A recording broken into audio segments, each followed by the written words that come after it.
He wouldn't be Live Sports Talk Radio without some tech difficulties, huh?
Well, if this don't work out, you can always introduce some slow jams.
I got no audio at all from you, buddy.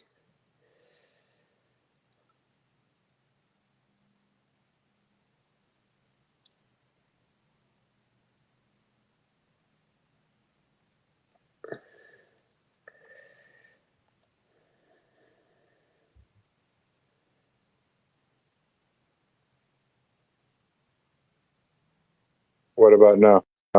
Yep, I got you now. All right, here we go. More than one way to skin a cat. Adjust on the fly. That's what we do around here. Hey, man, what up, what up, what up? It's Sports Roundtable, and we're live from our virtual studios. Let me get my camera set up. Sorry about the technical difficulties, but, you know, hey, it happens. And we're in the building, and we finally got this thing going, and it is what it is. So, got my main man Bob back with me, man, and I appreciate you joining me up. Just one phone call away. You told me, so there it is. One phone call away. And so let me pull up my notes here. I still got the computer up and the phone. We got some hot news, and boy, we got some hot news. We got Ooh, it's been a week, huh? listen, we got the NFL changing the rules. We got sports gambling going to hell, basically, in the handbasket with these players betting. And what else we got? Women college basketball games. The Iowa and the West Virginia game. I agree. Some Women's would say. basketball is taking over this year for sure. It's been more exciting than the men's side. So we definitely got to talk about that, Bob. So before we even get started, let me go ahead and since we had such technical difficulties, I'm gonna go ahead and start off with a little answer. How about that?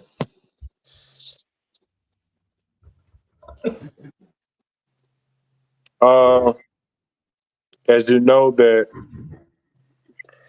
there have been a lot of things going on with P Diddy,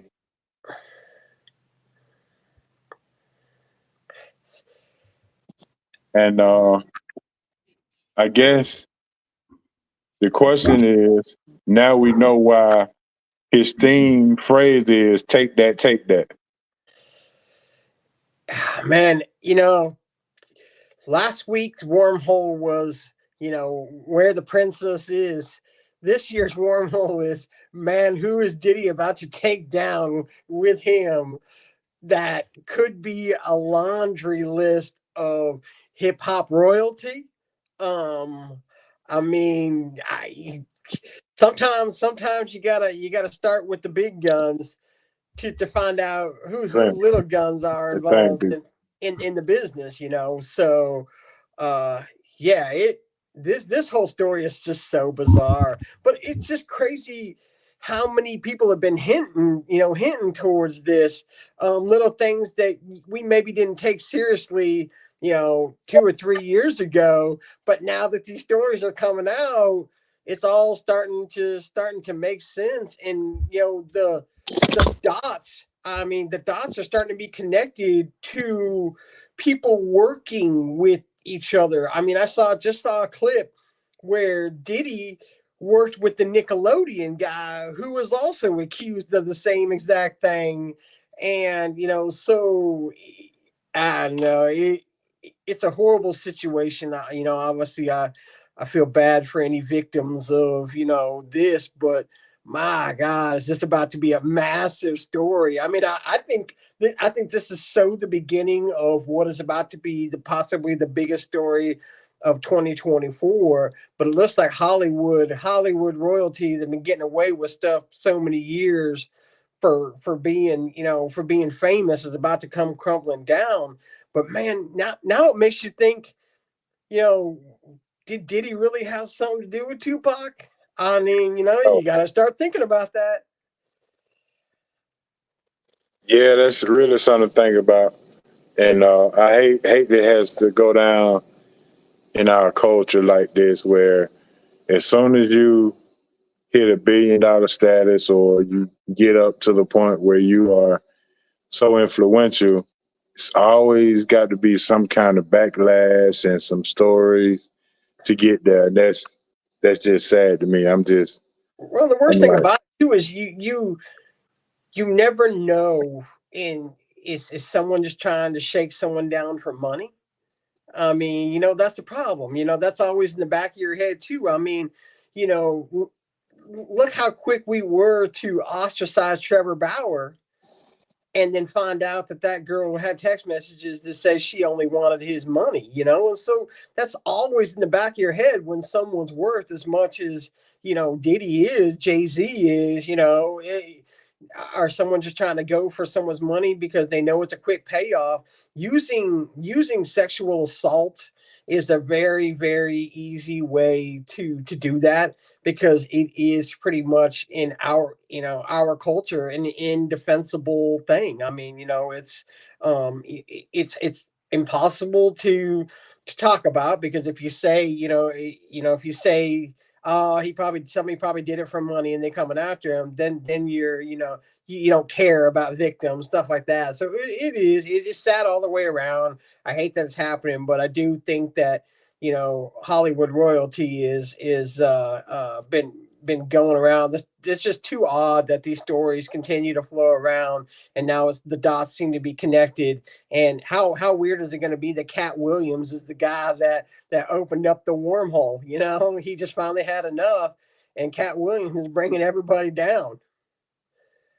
All right, so my last question before we actually get into this sports thing is, there was something to think about. Somebody brought this to my attention today, and it's sort of one of those things.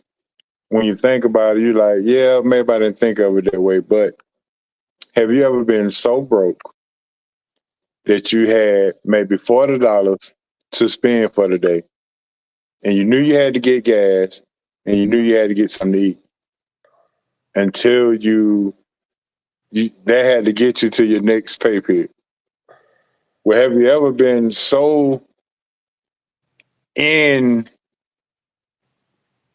Have you ever been so broke and so anxious that when you went and got your gas, you accidentally filled your tank up because you weren't paying attention, and now you got to go eat churches instead of going to Red Lobster? When I moved out here, I was broke. And man, I can remember, I had never been, my parents, are well, well off enough, and but I wanted to come out here and do my own thing. That was the whole reason I moved out this way. Was I was ready to do my own thing. And so, it was the first time where you had to literally decide between gas, McDonald's, ramen. I mean, the things I was so used to. I just be able to go grab whatever I want, and um, you know, coming out here to to get married, start my relationship, stuff like that. It was yeah, it was eye opening for sure. I would be lying if I say I've ever been like broke. But I was times where I was like wondering. I'm like, especially because I wasn't working when I came out here. I thought, oh, it'll be so easy to come out here and work because I had worked in the gaming industry for so long. Then I get out here and Georgia's like, what's this casino gambling thing? We don't have those casinos out here. So you basically have to start a whole new career over again, and it was so hard to find work out here. So yeah, there was some struggling times for sure. Have you ever accidentally filled up your car because you weren't Uh, paying attention? well, I'll tell you, when the first job that I had, I was a courier and I used my own vehicle. So, man, there was times that, I had to fill up my car before I could choose to grab something to eat, especially that first week. You're filling up gas every day. So, I mean, I don't say I accidentally, but purposely had to just to survive. Yeah, I understand. All right, Bob, let's go ahead and jump into some hot news. And the hot news be sponsored by our good old friends, Big Easy Grill. I was just there Saturday Woo! chopping it up with one of my former AAU basketball players, and he's never had it. He had that the seafood pasta, and when I say he was scratching and scrawling the sauce at the end. He said, "Coach, where did you find this place at?" I was like, "Yeah, I it's saw a your hidden gem." pictures. I saw your pictures on Facebook, and all I could think is, man, I'm due for some shrimp out there. I legit will tell you, if you've never been there, the best shrimp I have ever had. I love it. It's one of my favorite places to go for shrimp. Absolutely.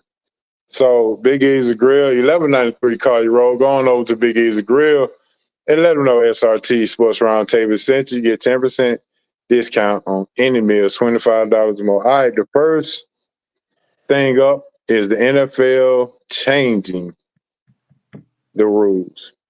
Now, before we even get into the rules, are you kind of seeing that this is headed toward flag footballish type of situation, or am I overanalyzing this? Now, when I seen your notes, it's exactly what I said. I said, well, why are we just now not, or why are we not going to flag football? Apparently, we're going to change it to the National Flag League because they ain't playing football no more. I don't know what this is, but it definitely isn't the football that I knew, grew up with, played. It ain't the same. I mean, how are you supposed to tackle now? Let's say you can't hit high. You can't hip tackle. So if you get lucky, oh no, wait, that's tripping. So you can't trip them down low. So where exactly is the hit spot now for tackling? Since everything's a penalty. I, I get it. I get that they're trying to protect concussions. It's been a big story for many years in the NFL now, and but come on, man, let them play. I mean, if not, you might as well just put flags on them. You see that they've changed. They try to change that Pro Bowl to flag football, and so yeah, obviously they're fans of the flag football play. But you're definitely not over analyzing it. I mean, players being aware of player safety is fantastic. That's you hope to see guys not struggle with health like some of the old timers are right now. And I mean, some of the younger guys are struggling just as bad too. It seems with CTE. I mean, just take one look at a day's worth of Antonio Brown Twitter posts, and you'll see that it ain't just the older guys that are struggling with the CTE stuff. But it's becoming too soft for me. I mean, I'm a big NFL fan, and yeah, it's just taking the fun out of it because now it's just a penalty fest. Nobody's getting to play no more. How do you like the new kickoff rule? Love it. Love it. It's even needing to be changed. I think I want to say that was a second year XFL rule. And XFL was very innovative when it came to kickoff. And so I'm surprised it's taken them this long to adapt to that. But yeah, I'm a big fan of that because I think it was when they did a test, I think it was like 80 in the XFL, there was 85% of kickoffs were returned, which it's going to be really, really good for some of these guys that may not have gotten a roster spot on an NFL team because they really eliminated the kickoff return position, which is at times can be one of the most exciting most exciting plays on the field. I mean, Devin Hester made a Hall of Fame career out of returning kickoffs. So yeah, I really like that rule. So it was a definite change that needed to be made in the league, and it was for once finally something that was a positive change to the league for sure. All right. No hip tackle now. Yeah, I know you brought that up about how do you tackle now, but let me just say this. The problem I have with the tackling rule is not the actual rule. It's the effect that it has on the officials. Like the officials are each and every year they got to come back and learn new rules, and they haven't perfected the last year rules. Well, So and then you yeah, have half a second. Then you have half a second to make that decision when you're on the field by seeing a play happen. Happen right in front of you, and you've got to quickly make the decision. Was that a regular tackle? Was that a hip tackle? That's a really, really hard play to call in the moment. I mean, it's easy sitting in home, you know, for the couch officials to make that call when you're seeing it slow down. But yeah, a live action game, that is going to be a tough, tough call to make for the official. yeah, that's pretty bad, I would say. Yeah. I mean, it's just going to be a tough one, tough to enforce. And again, I don't see it. I don't see the player safety aspect of it. I haven't seen the multitude of injuries that they seem to be talking about that are happening because of a hip tackle. I mean, tackling in general, people are gonna get hurt. Football is a very physical sport. I mean, you can eliminate everything as long as people are getting tackled to the ground. There's going to be injuries. What's next? Are we getting rid of turf because of non-contact injuries? Or you're running out of things to change here, just to make just in the issue of player safety. And again, if you're going to change this amount of rules, you might as well go to two-hand touch or flag football, because that's just essentially just where it's headed for. Yeah, definitely agree with that. All right, let's move to our next thing. Women college basketball. The Iowa Hawkeyes versus West Virginia Mountaineers. This has been getting a whole lot of ink and media attention, mainly because, well, let me start it off this way. As soon as we start seemingly to like women's college basketball, preferably over the men, and then you pull a stunt like this just to get, let's just going to be real, the Larry Bird of women college basketball into the finals. I mean,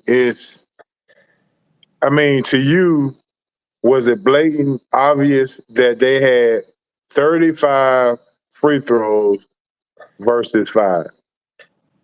I mean, 20. She got 21 shots at the line. I mean, that was the game. I mean, free throws were the game.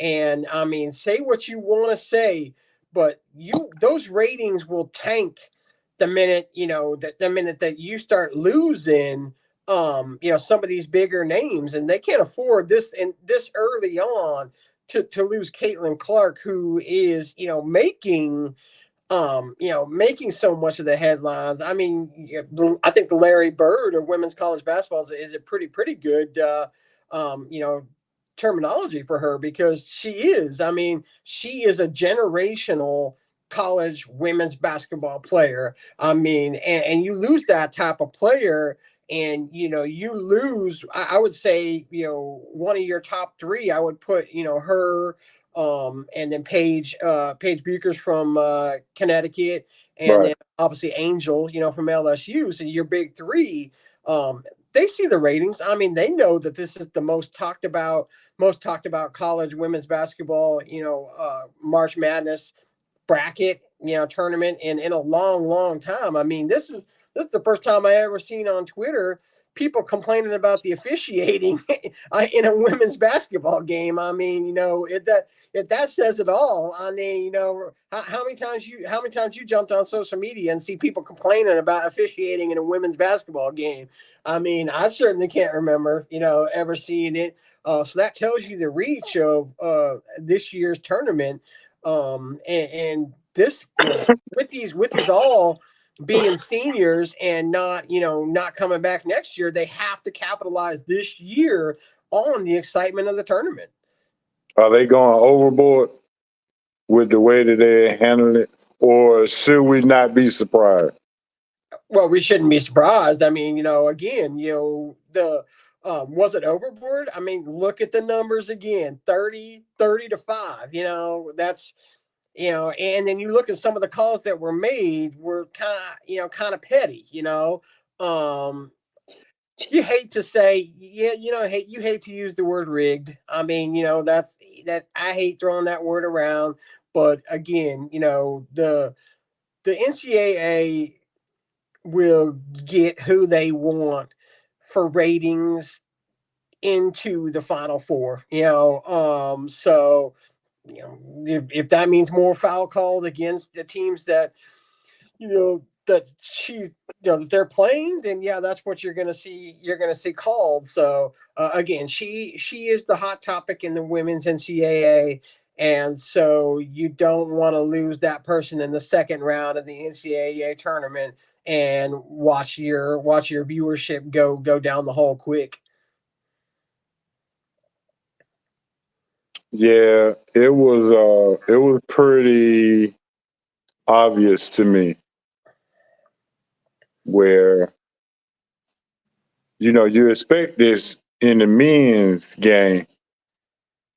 Now I'm hearing that in the men's tournament, the officials are allowing them to play. And more guys like Hancock is tuning in because they letting the men's play. Not a lot of fun and cheap fouls and things of that nature. They letting them play. And Yeah. they letting them be physical and everything. They're not trying to decide the game. They're allowing the players to decide the game, which is the way that it should be. Well, what's not talked about too is that the best way to beat Iowa is to take Caitlin out of the game. They're not a well-rounded team. I mean, they've been carried many times by her all season, all season long. And so, what they got physical with her, made her take bad shots. I want to say she was to what, 7 for 20 or 8 for 29 or something shooting. So Yeah. she made her points at the free throw line, and so that's the other thing that was, that kind of makes you sit back and wonder. I mean, how come she wasn't making shots and they were getting physical with her and her teammates weren't behind her. I thought it was a great game plan by West Virginia. And again, if you take away the free throw discrepancy, West Virginia has that game won by 10. So take it as you will. I mean, again, the numbers don't lie on the stat sheet how bad she played, but yet they're still in that next round, and it wasn't because her teammates stepped up and played and made that team better against West Virginia. And now you're going to see it in the next round too. You've seen make her teammates. So now we got to watch the officiating down the line. So Was this a ploy to get eyes on Caitlin Clark? Because now that they moved on, how many eyes will be on Iowa now? Well, I think the eyes were already on Iowa. I mean, again, we said last week, your big storylines are, Kim Mulkey keeping LSU together and playing like a team while also managing her off the court stuff with the Washington Post. And then the other storyline being Caitlin Clark and, her rise this year to a girl that a lot of people talked about to the face of women's NCAA basketball, and deservingly so. I mean, she's done some things you never seen. I mean, scored the most points ever in NCAA history. I mean, that's tough to do. But yeah, that I again, there's still storylines to be had in that tournament, so they're gonna get her as far as long as they need to, whether or not that's to get her to a matchup with UConn, and have that matchup with Page, or get her to LSU to where you have that matchup with Angel. So that's the big storyline. One of those three you're gonna see have to play each other eventually. Yep, I definitely agree with that. Let's swing it over to the men's real quick. Sweet 16, anybody that has surprised you other than Clemson and North Carolina State? I mean, how come Gonzaga's there again? I mean, the worst year they've had in a long time. Didn't win the conference that they dominated. I mean, we're talking absolute domination of the West Coast Conference. They didn't win it this year. St. Mary's did. Right. So they still got. I think that they got a ranking that showed the NCAA still respects them as a dangerous school. I mean, they did get a number 5 ranking, but they played considerably well. Lockdown defense. They literally shut down Kansas in that second half game as well as I've seen them play defense all season long. And I thought the first round game that they had was was there. I mean, Marlon, he just said, it's exactly what I said. Alabama played poor. They got away with a win against Grand Canyon, and if they want to go anywhere in the rest of this tournament, they've got to step it up. But you know what? Sometimes to win in the NCAA tournament, though, you have to have that one clunker of a game that gets your team together, playing better to propel you to the Final Four. Dangerous team right now. Dangerous team is Purdue, and unfortunately, Gonzaga has to play Purdue this week. So I'm not looking forward to that. Zach Edey has been absolutely dominating this tournament. I would consider him to be the best player on the NCAA men's side, and he's proven it. He has just been a force down low, just unstoppable.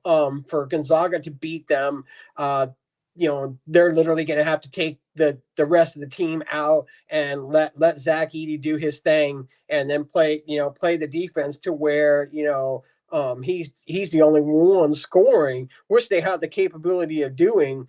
But I was seriously thinking UConn would be the one that would run rampant through this whole tournament. Yeah, they played well, but right now, I mean, I'm kind of thinking I should have taken Purdue to go all the way. So you like Purdue right now? Right now, it's their first two games. Hard not to like them. I mean, they've scored high, but again, the first game, first two game plans. First two game plans of teams that have played Purdue just haven't been really good. I mean, you're not only are you letting him score down low, but you're not pressing his teammates, and they're scoring as well, and they quickly racking up 70, 80, 100 points a game. And they're second, the second round game they played. I'm off the top of my head, I can't remember who they played, but I watched it. I think it was Utah State. I mean, Utah State had zero answers for them. I mean, it was just, we're done. But I think in the last 5 minutes, it was just literally, let's just go home. I mean, we have no way to beat these guys. All right, so the tournament, the Sweet 16 starts Thursday. Mm-hmm. Let me see if I can bring up the schedule. I know Gonzaga and Purdue plays. I was looking at it earlier, and of course, now I don't have it up. So let me see. Let's see if I can do a Sweet 16 schedule. There we go. Let's see. All right.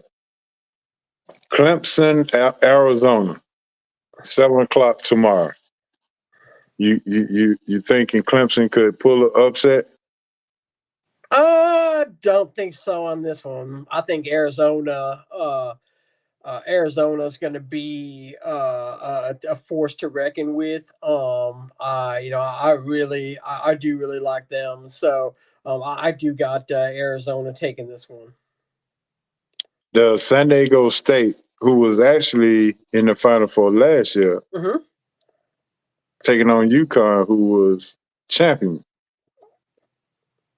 That's going to be a tough matchup. I think, San Diego State has been a team, like you said, they were in the Final Four last year. Again, I would put them in the same boat as Gonzaga. They got that number 5 ranking as well. But man, you've got to play the perfect game against UConn to be able to move on. And so, I mean, can they do it? Yeah. I mean, that's, if there was to be a real big upset, I would pick that as a big upset game. I still, obviously, I'm going to take UConn. I have them winning the whole entire thing right now. So at least on my bracket. So, but I think it's going to be real close. I mean, I think it literally come down to final minute type thing.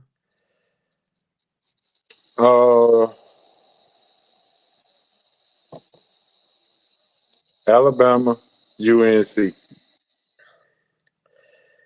Alabama's in trouble. I mean, again, it's Alabama hasn't showed me, enough to, to show that they could beat a number one seed. I mean, North Carolina, I thought would barely scrape by Michigan State, and they manhandled Michigan State, played them more physical.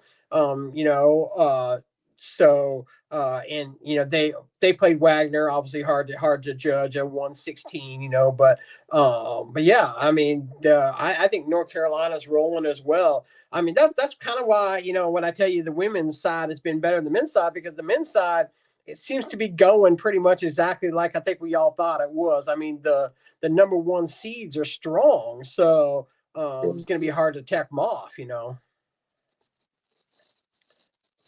And then finally, we got Illinois and Iowa State. Yeah, that's going to be another close one. I literally think that we're as far as the quick, hard to choose type games. I mean, the ones that's going to come down to the final seconds type deal. That is your game. I have Illinois pulling this one off. I've had them, coming through my bracket. I knew that they would have a tough game against BYU. Right. Yeah. And I mean, they, and then BYU chokes off and never even makes it. And so they've had an easier road through right now. So Iowa State has had they played a real tough Washington State team and beat Washington State. So they've had a little tougher road to get into Sweet 16. So, but I think Illinois is going to take them out.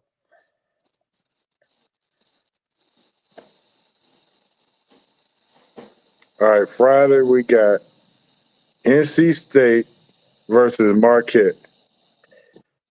That's going to be a fun matchup. I mean, yeah, it will be fun. Yeah, I mean, Marquette, I thought was a little overranked this year. They were the number 2 seed coming in. I had them more as a 3 or 4 seed. Obviously deserving to get in. Nothing worse than having to play a team that A is on a roll and B has nothing to lose. And NC State is that team right now. Everybody knows that that NC State shouldn't be here. I mean, they should not be here. And now they're in the Sweet 16 and, playing off heart, emotion. Those are the teams, those Cinderella teams that do what they do and get there. And there's something magical about NC State when people don't think that they are going to be in the tournament and then they make a run. Again, we all know the Jimmy V story, and this is the same kind of deal. They're running Jimmy V back, and they're really playing off that story, which I love to see. Jimmy V is, a hero to me, when it comes to, how he handled it, how he handled his adversity and, especially near the, at the end, but, so I that's my favorite story for sure.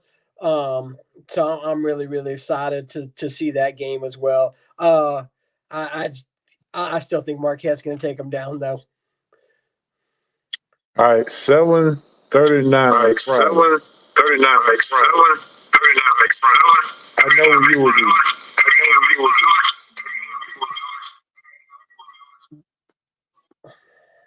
Sorry about the echo.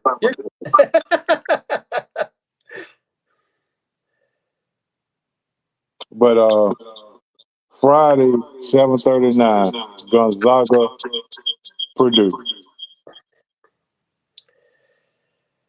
What kind of snacks are you going to be eating?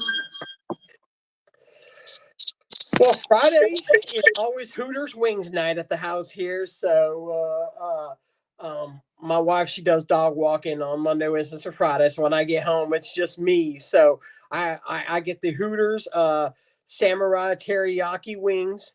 So that's what it'll be on. That's what it'll be on the menu.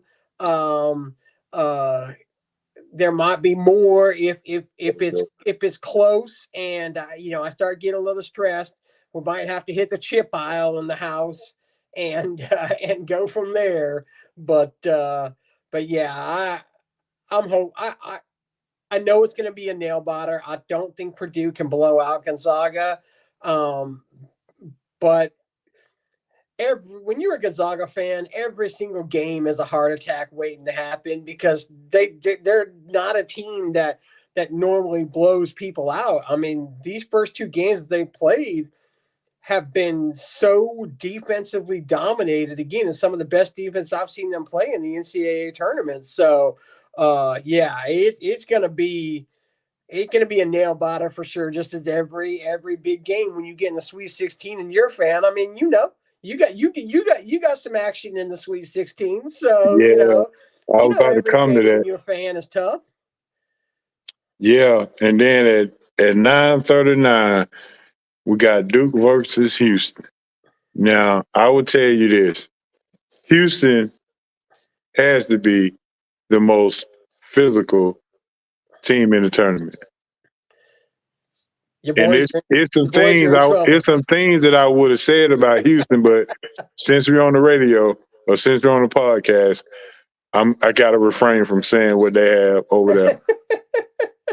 But great defense, great offensive rebounding team, and if Duke wants to continue to play this season out,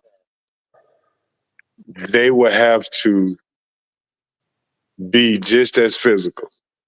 Filipowski has to come and really, really play, and so does Mark Mitchell. And Mr. McCain has to continue to hit threes and hit shots.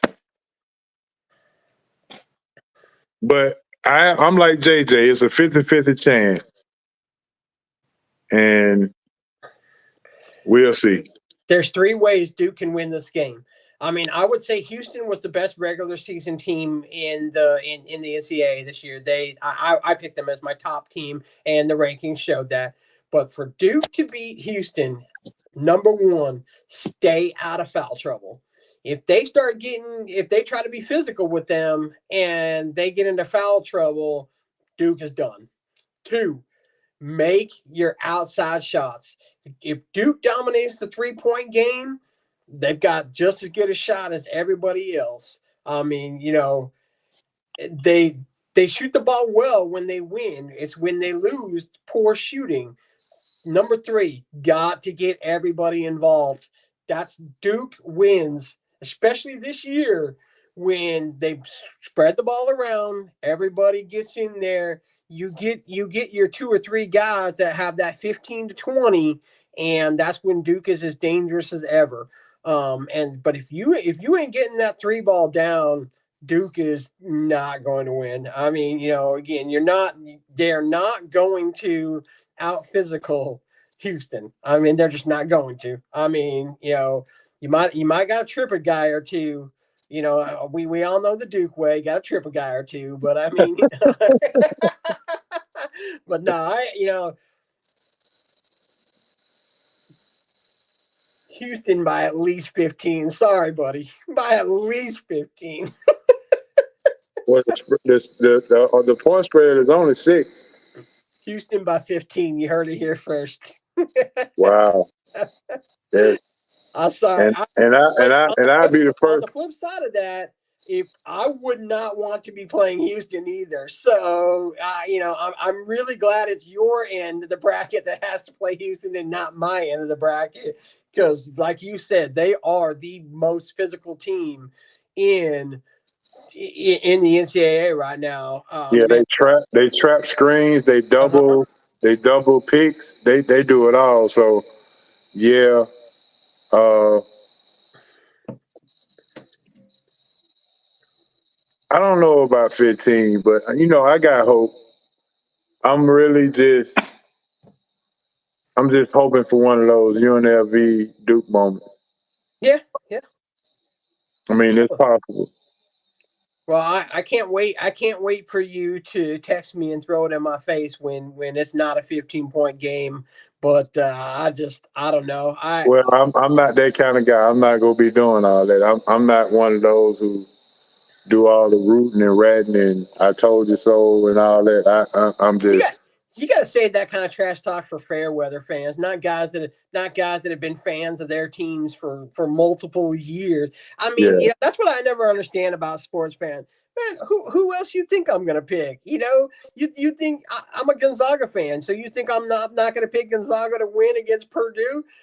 Gonzaga has a very small chance of beating Purdue. But you know what? Standing here right here, I'm gonna say Gonzaga gonna whoop Purdue's butt. So of course I expect you to say Duke is gonna take Houston to the woodshed. You wouldn't be a fan if you didn't say that.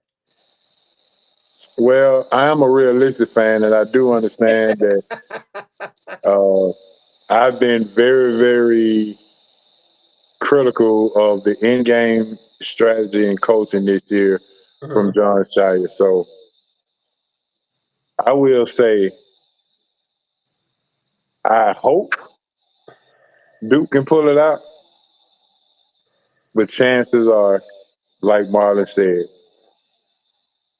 the road might end right here because a lot of the Duke loyal has already said that the Sweet 16 will be about the best accomplishment we can get this year.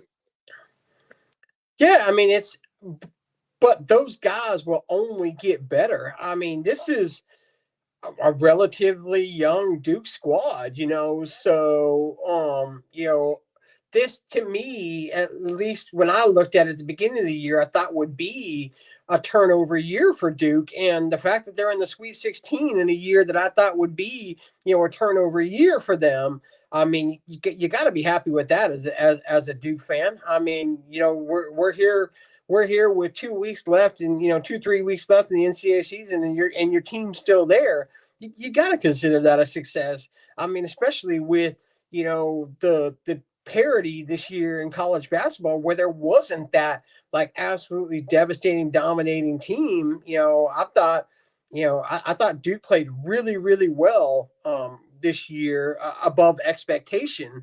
But boy, their mental laps have been real bad mental laps. The games that they've lost this year have been winnable games for them, and just didn't put the best effort out on the court, which you would never expect from a Coach K led team.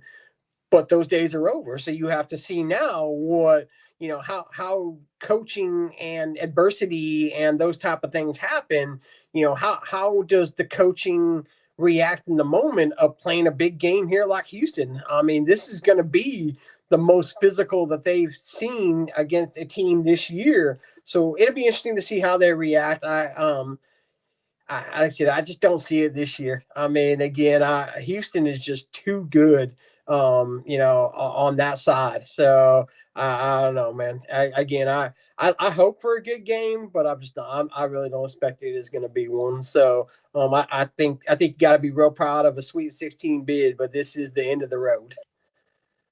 I can take that, and I receive it. Mm-hmm. All right, moving to our last topic would be Mr. Shohei Atani himself. By the letter of the law, Bob, you're an MLB guy. He should actually be suspended for this, right? Well, how can you slam the book on one of the greatest players to ever play the game, Pete Rose, and leave the book open when the checks are written by Shohei Otani? I Yeah, mean, the whole country of what is it from South Korea, Japan, is riding on this, and MLB is doing everything they can to make sure that he escapes this without any penalty.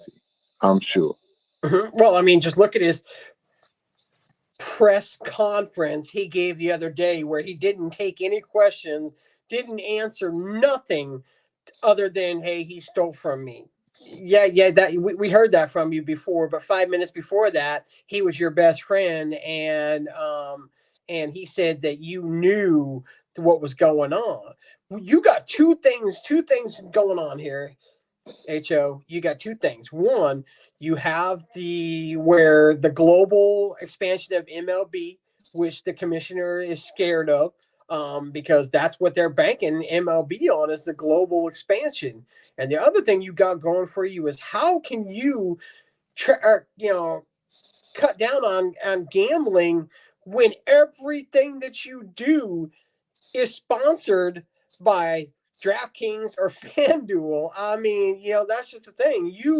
You have shown that you accept gambling because everything. Oh, that RBI was brought to you by DraftKings. I mean, that's how every sports league is right now, because they know how much revenue is brought from gambling to the league. I mean, you crack down on that type of stuff and you say, oh, someone needs to be suspended.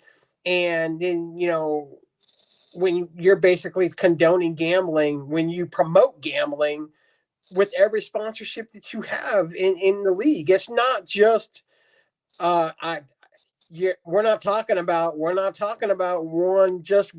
suspension here. This is the guy, not a guy. This is the guy.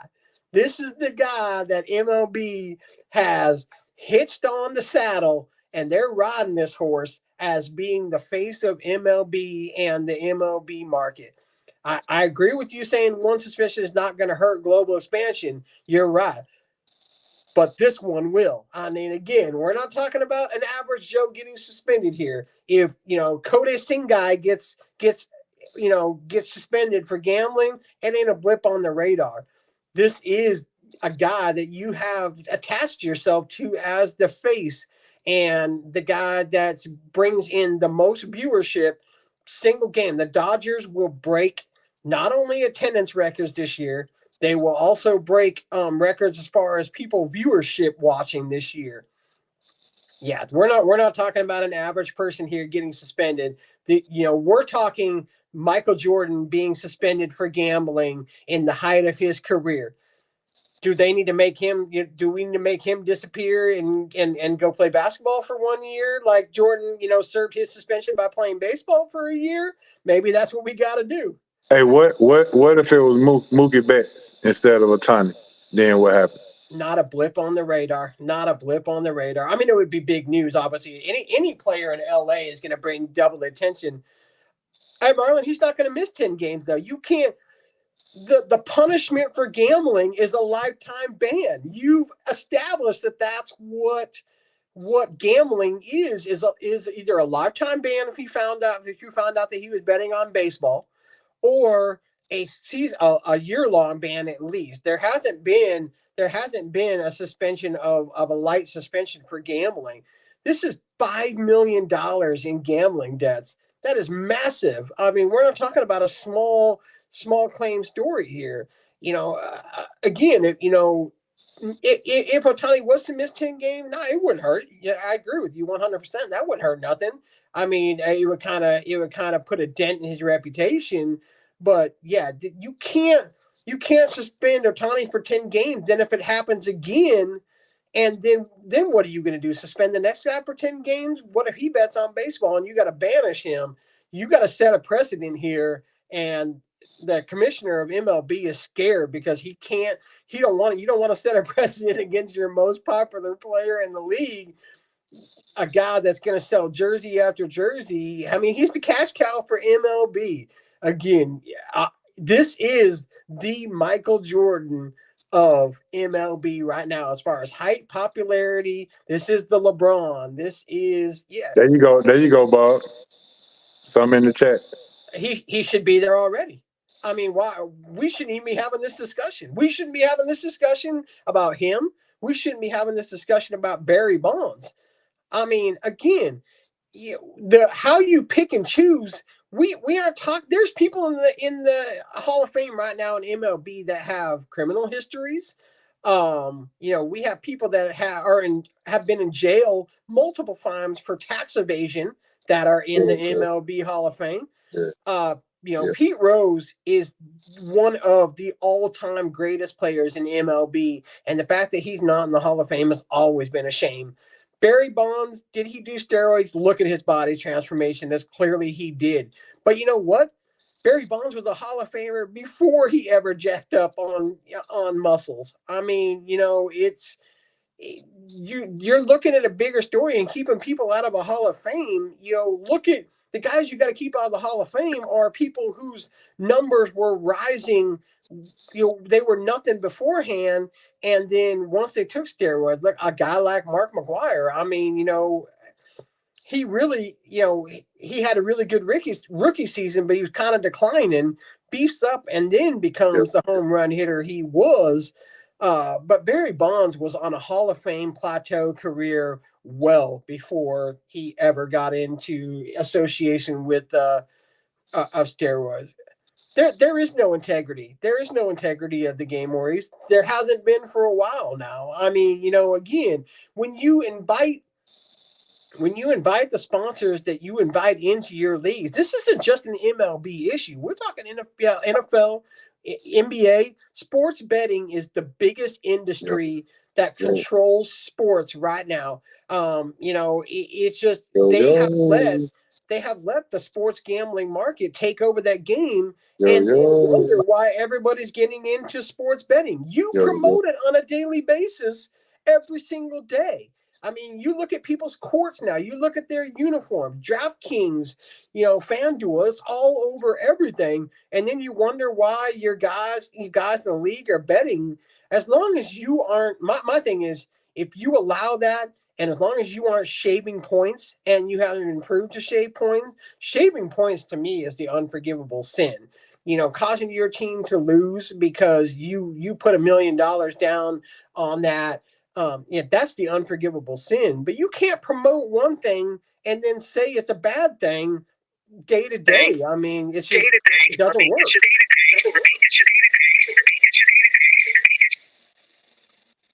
Yeah, it's ridiculous how this this is being handled, and it's going to Shohei's going to get away with it because again, there's no way you're going to sit your cash cow for a year for a suspension, and his little translator buddy will get his payment from Shohei for taking the fall. I mean, I'll take a fall. It's not like he's going to get arrested for anything. I mean, he may, they're going to investigate him, but they don't want Shohei's interpreter. They want the kingpin of that thing, the guy that handled the sports betting that was doing it illegally. All they're going to want from him is testimony saying, "Hey, this guy did take my bet," and he'll be able to get off the hook for that. And then Shohei will pay him, $10 million and take care of him for the rest of his life, just as he already was. And then you'll never know. They'll try to make this such a non-story so quickly. I mean, they're already trying to make it a non-story, and the problem with it now is with the social media being around. The stories don't go away like they used to. It used to be, hey, press, leave my guy alone. But now, with social media, people ask more questions these days. No, he's not going to be fine. Nothing is going to happen to Shohei Ohtani. Nothing will happen to him. I mean, again, this is his little buddy took the fall, and that's all that has to be happened. So, it's. Yeah, nothing will happen to Shohei Ohtani. This is the MLB has already said that hey, we're just going to do an investigation on it. But we've seen in the past how MLB investigations work, and it's just all a smoke and mirrors show to get past him. So yeah, they won't find him, guaranteed. Not gonna happen. Mm-hmm. But we talk about someone commented about unwritten rules. Unwritten rules of the game are beyond stupid. I mean, you can't, but a lot of the unwritten rules are enforced by old school players. And, now that the game's changed to the youth of baseball, and it gets another thing where MLB promotes, they promote have fun in the game, and then you got guys that have been in the league 15, 20 years that are like, don't celebrate home runs, don't pimp home runs, stuff like that. But yeah, I agree with you. I'm not a fan of the unwritten rules of the game. I mean, let them have fun. It's that's just the way it is. But yeah, nothing will happen to Shohei. I mean, again, if this were any less of a player, there would probably be a real investigation. There would be a suspension, but they are not going to take down the biggest name in the game right now of MLB. We've seen how this commissioner works, and he has no integrity to him, and so you would there. If this was to be LeBron James, the same exact thing would happen. You would see a fake investigation, and they would never sit him. So you're saying the investigation is fake right now? Oh yeah. And there's no investigation. I mean, again, he'll pay his little buddy to take the fall for him. His little buddy will take a plea bargain to where he won't get in trouble for taking down the kingpin guy, the guy that placed the bets, who's already under investigation, and that guy will go to jail. But there's nobody going to jail on the smaller side thing. The guys that made the bets aren't going to jail. So there'll be some dumb explanation to why his name and his signature is on them checks. And, it'll be something along the lines of, hey, he wrote so many checks for me that he knows how to forge my name. You're going to see some wild stuff come out about this, but we'll never know the truth, ever. So it'll be spun however MLB wants to spin it. And you're going to see all of a sudden Shohei, who a lot of people don't know, speaks perfectly fine English. All of a sudden now this year, he ain't going to speak no English.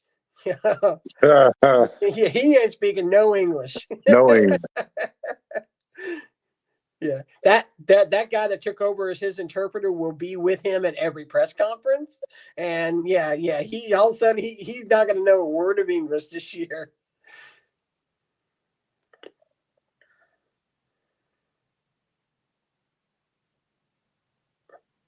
Yeah, it is definitely going to be some kind of spin. So it's already being spun. I mean, we're a week in, and I've heard about 5 different stories already about it coming from my question to you, Bob, how would you not know that $500,000 is removed out of your account? No, it's $5 million. $5 million.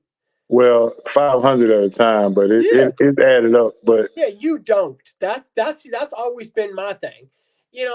Man, I know when $10 is out of my account, and or 50 when my wife's on Amazon, and that little thing blinks on my phone that says, "Hey, someone at your house spent $53.01." You bet your ass I'm on my phone saying, "Hey, what you buying on Amazon right now?" So imagine. I know Shohei got millions. Don't get me wrong, but I don't care if you a millionaire or not. My thing is how does he not have like a financial guy? When you rich I agree, Marlon. The only people stealing from billionaires is your financial guy because you trust the financial guy. Did he trust this guy so much? This guy was his financial guy too? I mean, Shohei Ohtani is not dumb. One thing about him is not dumb. Who gives somebody full access to their account? Like, normally, if you got somebody who's handling your money, he's being watched by somebody else. Exactly. And he's being watched by somebody else. Who's cashing them? Who's cashing them checks? I mean, again, it's you ain't cashing a check from Shohei Ohtani from some little interpreter dude walking through saying, "Hey, it's good, man. It's Shohei's money." I don't know. The whole story just there's no adding up to it whatsoever. I mean, the story don't add up from day one of this story breaking, where 5 minutes before the story gets broke out by ESPN, and those two are chumming it up in the dugout in Korea like they're still the best friends they ever had. So you mean to tell me that you you were just so blindsided by this ESPN story that, 5 minutes before that, you're chumming it up with him. And now here ESPN's like, hey, we're trying to get more information. And now all of a sudden they're being shut down at every turn from being able to investigate this a little bit more. So, yeah, now all of a sudden MLB has made it very clear to the Dodgers and any outlet possible, they are not to be giving any kind of information to ESPN to continue this story to be broken, because ESPN wants to get down to the nitty gritty of the facts, and now Right. that door slammed shut. Well, let's not be fooled. ESPN is in this buffoonery somehow, some way as well, because they are partners with MLB, Mm-hmm. and they don't want to end that relationship. I'm pretty sure, and I'm pretty sure that ESPN is the first call once the global expansion Mm-hmm. gets approved. Well, here's the biggest question you have on them all that no one's talking about. Who leaked it? Who leaked the story to ESPN? Yes, Marlon. I do think if anybody is to take a fall here, it'll be the Dodgers. I mean, they will be fine just for the fact that that guy was under the employ of the Dodgers. So because he was employed by the Dodgers, involved in the sports betting, and since he is fired now, MLB cannot collect anything from him because he is terminated as an employee of MLB and the Dodgers. But yeah, I think the Dodgers will be hit with at least $500,000 for failure to keep control of your guys or whatever they want to call that. But yeah, I do think there will be a team fine from them, and it'll be a hefty one, but well, not hefty in the sense of how much money them guys got, but I mean it'll be enough. Not no 50,000 here. We're looking at probably $500,000 to $1 million fine for failure to control your guys. But yeah, who leaked that story? It had to come from someone else close within that camp. Because we're talking about a span of how long? Yeah, how does someone know? I mean, we're talking about at least a 2-3 year period. If you don't racking up 5 million don't happen overnight. So, but you're has to be someone in the know, someone else in the know. Did the bookie leak it? No way. Because I mean, there's no way the bookie leaks it, because that's your biggest client guaranteed. I guarantee you.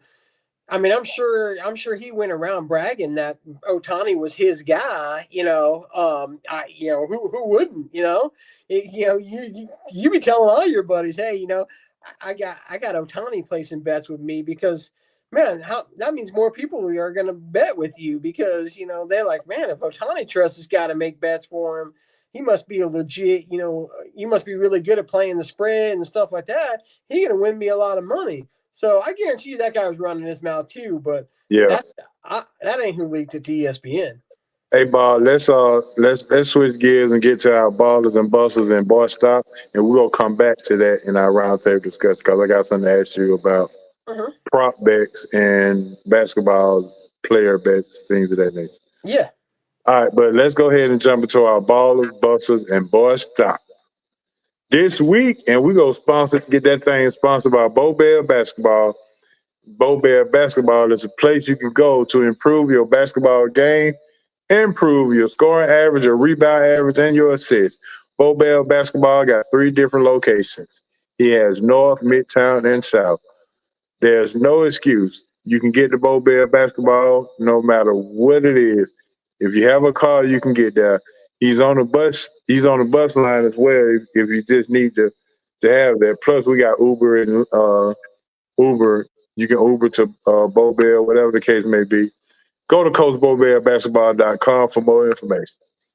All right, Bob, this week we got baller, busters, and boy stop. I'm gonna go ahead and start this thing off. And anybody in your chat, go ahead and put your ballers and your busters and your bust stop in the chat. And this week, I'm going with no other than the Duke Blue Devils for making it to the Sweet 16. I just knew that James Madison would end the season. And when they came out and punched them, I had been concerned about the focus, the fight that they had. And it was just in them. So I was surprised, and I'm glad that they actually came to fight and they did what they needed to do, and they survived. So that's my ball this week. I got two of them this week, buddy. All right. First one is the Atlanta Hawks. Down 30 to Boston, punched in the gut. Worst possible game I've seen in a long time for the Hawks. No energy. Boom. It just turned around quickly. Down 30 to the Boston Celtics, and Atlanta, all of a sudden, it was like the light bulb switched on, and they played the best second half, I think, that they played. It might be the best second half I've seen in years, not months, not weeks, years. I mean, what a performance in the second half by the Atlanta Hawks, and what a poor performance by Boston, resting on their laurels and thinking that they were going to blow that game apart and letting the Hawks come back on. But the effort was there.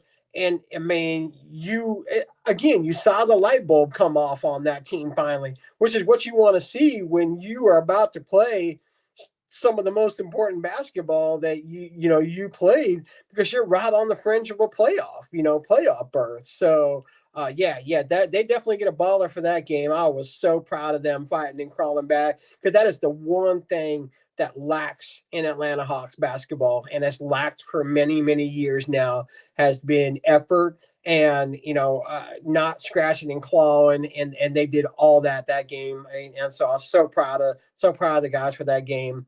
And then my second baller is going to go to Mr. Ice Cube. Today, he offered Caitlin Clark $5 million to come to the Big Three League. What a way to generate interest into, I would say, Wow. a mediocre mid-level league. It gets a little bit of press, but what a way to get press to your league by offering right now what is the biggest attraction in college basketball, not just women's college basketball, but college basketball right now. So why not throw out an offer of $5 million? I think she seriously got to think about it, because she's not going to get that kind of money in the WNBA. She may in sponsorships, but that's college NIL type money there. So I mean, I think that she, if she may consider it. Obviously, the prestige of playing in the WNBA, knowing that you're going to be the number one draft pick, is another thing. But yeah, shout out to Ice Cube for, he's always been a promoter. We know Ice Cube. He's never afraid to do something crazy like that. But that was a big money offer, and it generated interest in the Big Three, and in a way that they really needed. That league did need that interest generated to them. Yep. All right. So now it's time for go to the buses. This week, my bus goes out to the NCAA for women's basketball and the referees for making it obvious that they wanted Mrs. Clark to move on and keep the ratings up. I mean, even if we know that it's coming, you can't make it that obvious. You just cannot make it that obvious. Mm-hmm. We can call it motivational or influenced by the game somehow. But again, you can't make it that obvious. 34 free throws to 5. And only 4 of them came in the last minute of the game. So even if you take that away, that's 30 to 5. So I'm just disappointed in how, I mean, just when you You had everybody on the edge of their seat saying how much they love women college basketball more than men. And this is the stunt you pull. Yeah, we talked a little bit about this earlier. My bust is the NFL. Yeah, I'm this close calling it the no fun league. I just again, I it's just becoming we're close to it being unwatchable as well. Yeah, like I said, we went over this earlier, and it is exactly that. Every rule change they make, it just seems like it gets worse and worse and worse and worse for taking out the physicality of a game that's known for its physicality. And they're not addressing the right things that need to be addressed and address concussions, not tackling. I mean, injuries are gonna happen. It's a very physical game. It's like telling people in boxing not to punch. It's that's how it's getting. I mean, no, you can't punch in boxing anymore. Now we're just gonna sit next to each other and shake hands and hug. So yeah, so they're gonna get my buster this week, big time. Well, Bob, let me piggyback on that and give them a bust as well. They doing everything they can to make it safe to play football. But really, you know what they really doing? Avoiding making contracts guaranteed. Well, we've seen the contract situation, and how it's starting to affect the running back position. I mean, in the NFL. So I can definitely agree with that. But see, the rules that they're putting in place in the NFL are rules that need to be in place at the high school level. If you're trying to prevent injuries and stuff like that, and to make the game safer, put those rules at the high school and college level. Not the pro football is the highest level of the sport. If you just weaken it down, it's not football anymore. It's flag football. It's two-touch football. Again, rec league ball. It's just again,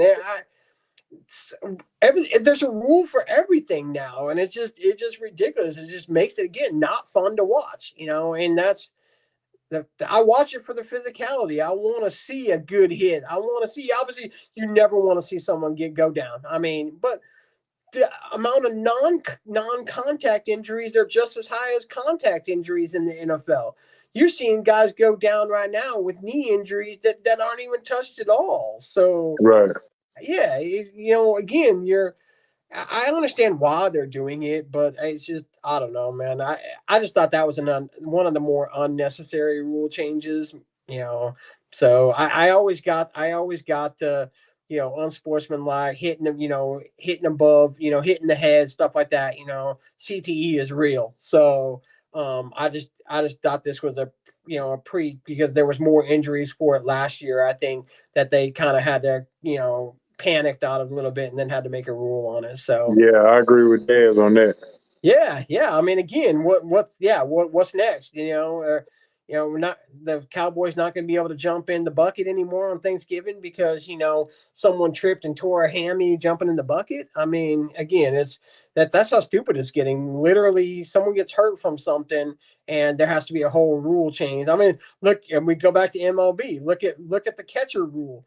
It took the MLB Golden Boy Buster Posey getting hit really hard as a catcher, and all of a sudden now you can't come within 2 feet of barreling the catcher no more because Golden Boy got hurt. Now we got to make a rule for it. So yeah, rule changes happen because someone's Golden Boy got hurt, and we can't have that happen no more. So that to me is why rule changes happen, so Golden Boys don't get hurt. All right, Cuz got one up that said that Jonte Porter is his boss of the week. And he called him his nickname Moneyline. Well, I tell you this, Jonte Porter is my boss stop of the week because,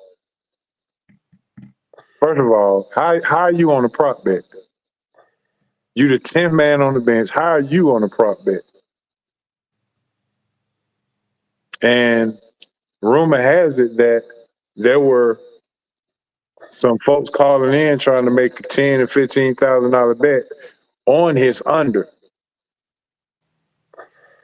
But my big question is, should we blame the NBA? Should we blame the player? Because it was cool as long as you can bet on the game. But once you start making prop bets more popular than actual game betting, then Bob, you asking for this. This is what you're asking for. Well, we just talked about this. If you're making it obvious that you shaving, then that's when banishment needs to be talked about from the game.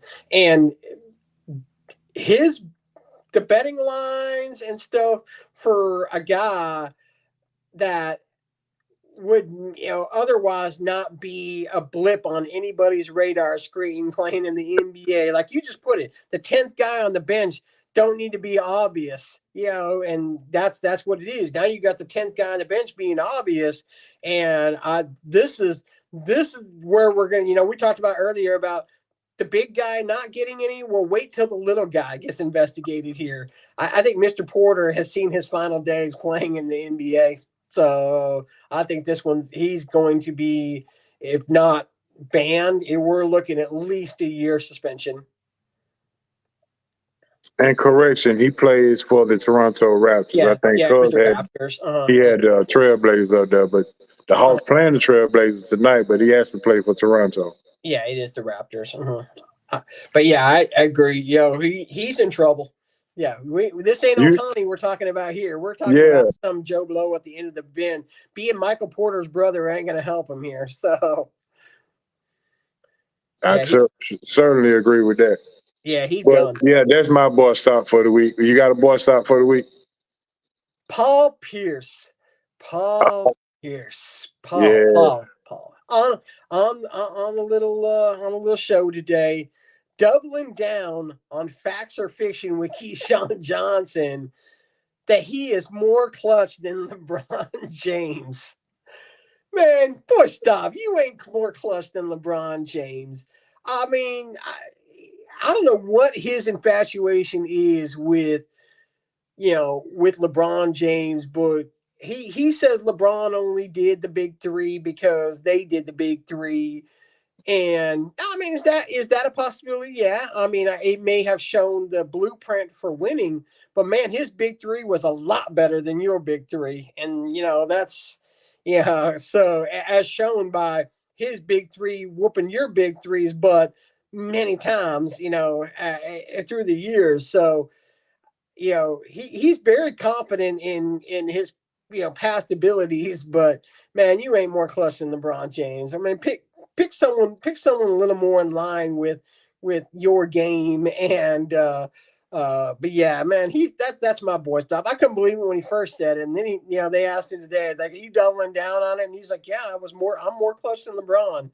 And I'm like, whatever, man. Yeah, props to you thinking that highly of yourself. So yeah, exactly. He wasn't even the best. He wasn't even the most clutch player on his own team. Ray Allen was more clutch than he was. No doubt. Yeah, I mean, your big three, your clutch guy on that big three. How many clutch 3-pointers did Ray Allen make to win so many games for that Boston Celtics team? Yeah, you want to look in. I mean, if you're going to double up on that thing, at least be the most clutch guy on your big three. You were a cog in a piece of a successful franchise. You did invent the wheel of the big three. I don't know if that's something you should be proud of for saying I couldn't win on my own, but I had to go get two other guys to do it with me. That's not something I'd be bragging about. But yeah, I mean, exactly, Des. I 100% agree with you. You ain't even the most clutch guy on your own squad. All right, man. Anybody else got any boy stars? Let me know. Put them in the chat so we can call them out. But Jontay Porter, sad story. And for anybody who didn't know, he 10th man on the bench, barely gets in the game. Rumor has it that he had put bets in on himself, and every time he won the game, he asked to come out the game. 3 minutes, then 4 minutes the second time, because he was trying to cover his under. Yeah, there was. Well, what it was, I mean, basically, when I was reading about this earlier, was he all of a sudden came down with these random injuries at times where, he was projected. They were always betting the under for the Give me bets were like all for the under, and it's just then four. all of Give a me like sudden a he would six. come up. He would play those 3 or 4 minutes Yeah. and then come up with an eye injury or come up with, I think one was a back injury he had that day or something like that. And yeah, he always came up with these random injuries that put him to where he qualified as playing and not getting the points and rebounds and stuff that he needed. And it was like small prop bets too, like him maybe getting 6 points in a game or 2 rebounds. But when he would pull up 4 points and all of a sudden, I had an eye injury, I got to come out of the game. And then so DraftKings and FanDuel has to honor that bet. But then when you look at the amount of bets that are placed on the under, all of a sudden we weren't talking about, they were obvious. It was obvious betting to where he wasn't going to get those numbers. And so that's what, if you're going to do something like that, just don't be obvious about it, do it in small. That's what I understand about degenerate gamblers that are gambling illegally. Why do you make it so He obvious? must be a referee. Yeah. Yeah, I mean, it's just, yeah, you get so deep into the gambling that you can't stop, and then you start getting out of control with the betting, and to where it immediately locks down an investigation. That's what it looks like it happened here, was that it was triggered enough for NBA securities to, hey, something's not right. We're yanking him out of the middle of a game. I think it was they're playing Brooklyn and he got yanked out in the middle of that game because there was the NBA securities was like, hey, something ain't right here. Yeah, exactly. Yeah, well, he's not a tiny, so you can best believe something gonna happen to him. He gone. I mean, like I said, a year minimum. But if they found that he was betting on these games, he is gone. So you bet on your own. You bet on the sport of basketball, you're most likely gone for at least 2 to 5 years. You bet on your own game, yeah, you're done in any of the big three leagues, because the anything that affects the integrity of the game, that, yeah, there's no way the commissioner can turn a blind eye on the integrity of the game. I think that's the main thing that's saving Ohtani, is the fact that there were no known bets on baseball, and that's the only thing I think that's kind of been his saving grace. Yeah, I agree with that for sure. Let's go ahead and jump into our roundtable discussion. Nobody got no more boy stops. Our roundtable discussion, we're gonna let that be sponsored by the Atlanta Hawks for a great comeback the other night. The Atlanta Hawks.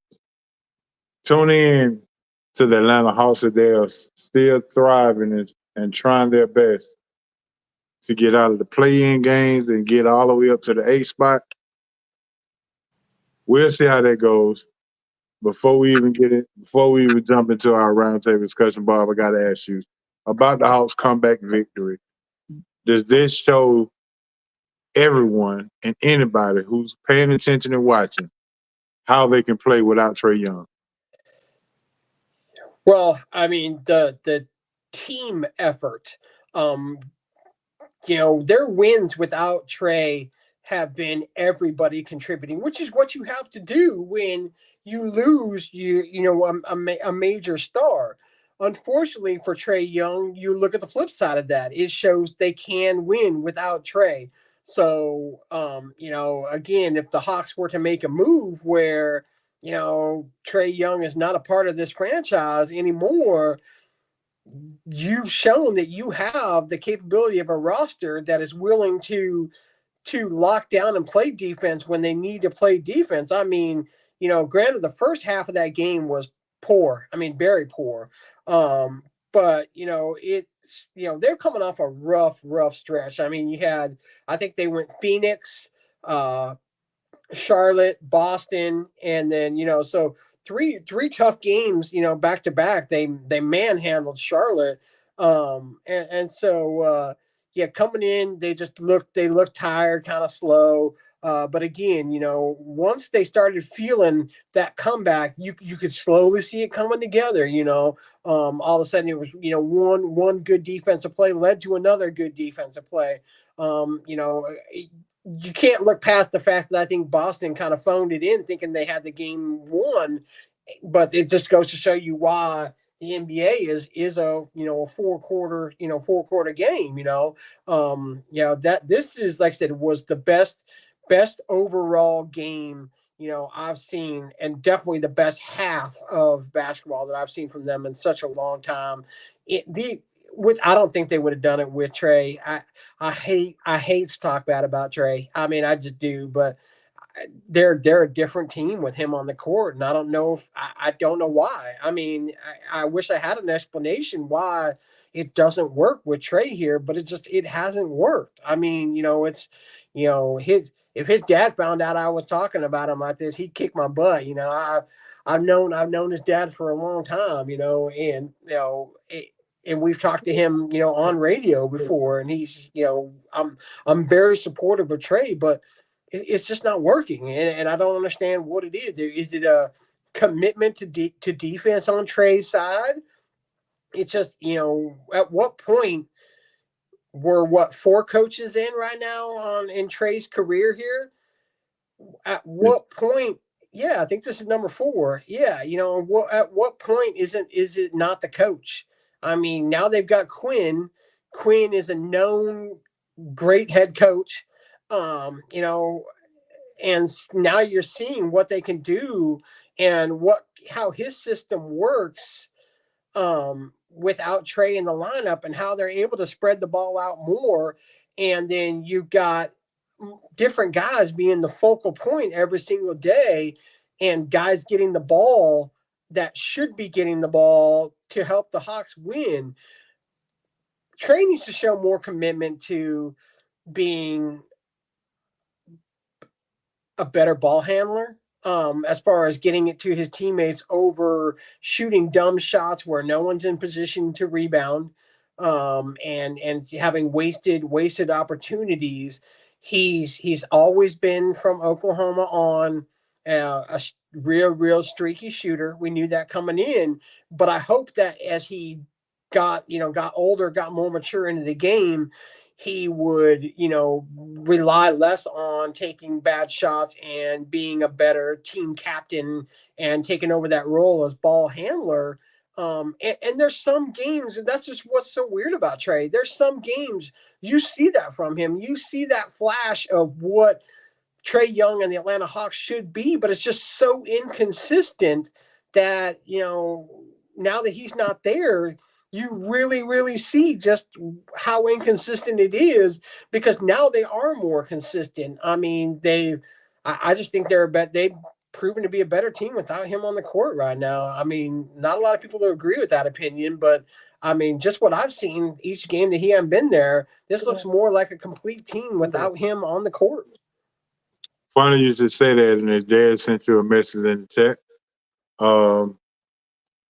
The Lakers had a similar comeback win last night without LeBron. Yeah. It looks like AD is the best player in the world when LeBron not playing, and Austin Reeves has shown his Larry Bird impersonation last night as well. So,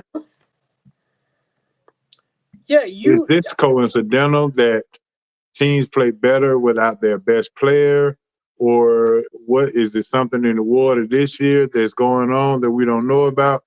Can you kind of elaborate on what your thoughts are when it comes to that? The biggest thing to you is look at the improvement of DeAndre Hunter when Trey is not on the court. I mean, DeAndre Hunter legit looks like a superstar when Trey's not there. I don't know if he loses interest when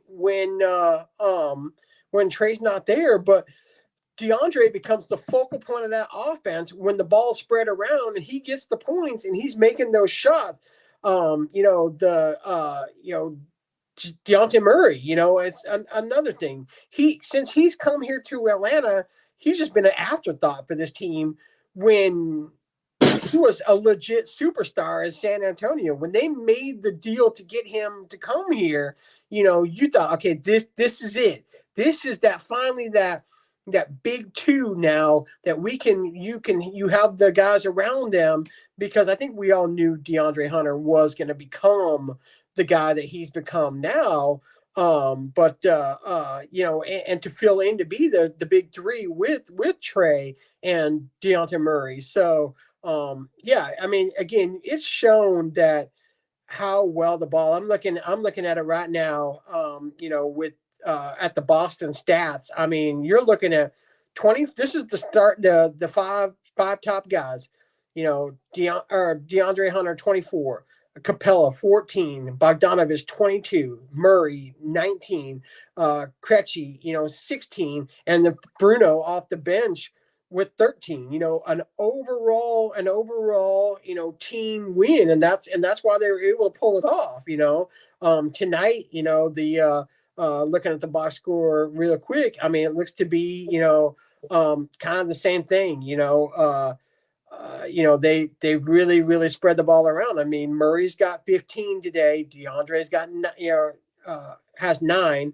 Capella 6, Bogdanovich 7, and we're up 65-58. So the numbers and the stats don't lie. I mean, when you look at a stat line where when Trey's in the game, it's 34 from Trey and the next guy got 12, because the ball movement is just not there. And that's his responsibility. He is the guy that has to set the stage for each of those guys to spread the ball around, and the ball just dies with him because he either takes a dumb shot or doesn't find the right open guy, to spread it around good enough. And maybe he needs to be the guy that's off the ball, but that's not the role that he'll ever play for the Hawks. Hey, let's not forget about how important the bench was in the Hawks comeback. You had they've got Wes Matthews, Garrison Matthews, Trent Forrest, Bruno Fernando, and those are the bench guys coming off the bench, and Bogey doing what they need. They the one who rallied the comeback. Bruno was huge. I mean, this may have been the best game Bruno's played, as a Hawk. I mean, I thought so. Again, you see less singular stats, more team stats when he's not on the court. I mean, his NBA peers vote him the most overrated player in the league. I mean, your peers see that you are missing something in your game, that you pile up the stats, but they still think you overrated because your team ain't doing nothing with you on the court. I watched everybody on Twitter. They're like, how can you say he's overrated? Dude scores 34. How can you say he's not an all-star because dude puts up 34? Man, that don't make a difference when your team can't win with you on the field. That's what they seeing. They seeing a mediocre Hawks team year after year after year after year. They're no better with him on the court than a 9, 8, 10. They're not going to be a 4, a 3, a 2, a 1 with him on the court. Again, I hate to talk smack about him, but it's just, I mean, the numbers and the stats and the position in the standings don't lie when it comes to Trae Young. This is just that type of team that we've become with him, is just mediocre. We're just good enough to get to the playoff. And they can't say it's because they're not putting people around him anymore. They are putting people around him, and they're still just average, still just getting to the playoff. Going to be a play-in team. Why are we just a play-in team if he's a real star? Real stars get their teams to a number 4, 3, 2, 1 seed with the complementary players that are around him, and he's got some good ones. Who's your NBA sleeper going into the playoffs? Good question. Man, who do I like this year? Well, before Matherin got hurt, it was the Indiana Pacers. You know, can you really call them a sleeper anymore? Oklahoma City. I hate that team more. Diehard Sonics guy. Rest in peace, Seattle Sonics. Fake old Oklahoma City Thunder. But Oklahoma City Thunder this year got a chance at having an MVP. But I mean, can you call them a sleeper? I mean, No, not really. yeah. I mean, so A team that you don't want, that don't nobody want to face, and I'm gonna say Dallas. who's that? Dallas. Yeah, Yeah. I mean, I'm gonna say that. We can see They them. have improved their defense quietly, getting the big guys that they got, and they got a rim protecting Lively. They still got the White Powell. They got some guys that can, and you still got Hardaway Jr. can still make threes when he's open. You got Kyrie and Luka that can go for 40 on any given night. Yeah, I really like them. We talk about the light clicking on. It's hard to say that light's clicking on for Luka, but his team play and getting Kyrie involved and passing off the big shots and letting the other guys on his team. You got a young stud, Derek Lively over there. No, I'm sorry. Was it Lively or is he Minnesota? Yeah, Lively. Yeah, Lively. Okay, yeah. So you got a young stud there, and they are dangerous. They're good. You can't discount the way that the Pels have played this year. I mean, the Pels are another team that I think they're number 5 right now on the West Side, and you can't discount how they played. They're a good young team. You got the nucleus of that team is in shape. That's a dangerous team if everything comes together for that squad. I think you got a hungry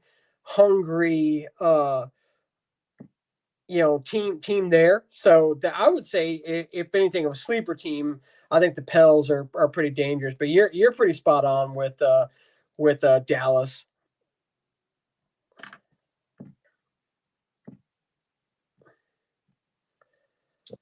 So speaking of spot on, the question of the day is this: if Golden State, with the same core guys that they won 4 championships with, you got Clay, you got Steph, you got Draymond still there. They're fighting to stay in this 9th spot. Houston, which is the hottest team in the league, if Houston overtakes Golden State and Golden State does not make it to the playoffs, what does this say about their legacy?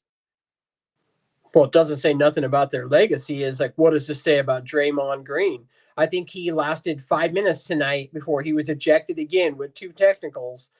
He's already gone. I was looking at stats and I seen he's already been ejected 5 minutes into the game. That Steve Kerr has always been able to manage the distractions, on that team, but it becomes harder and harder as you've been together as a nucleus of a team that long to stay getting along. You could see, I was watching a clip of when Draymond got his second tee tonight, and the look on Steph Curry's face, like, come on, man, we're here fighting for a spot in the playoffs, and you're already getting ejected here in the first 5 minutes of the game. So I don't think. I don't think it says anything about their legacy. I mean, they already wrote their legacy as one of the most dominating teams of the decade.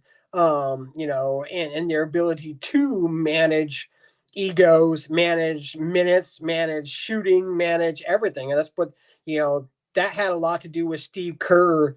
His coaching ability.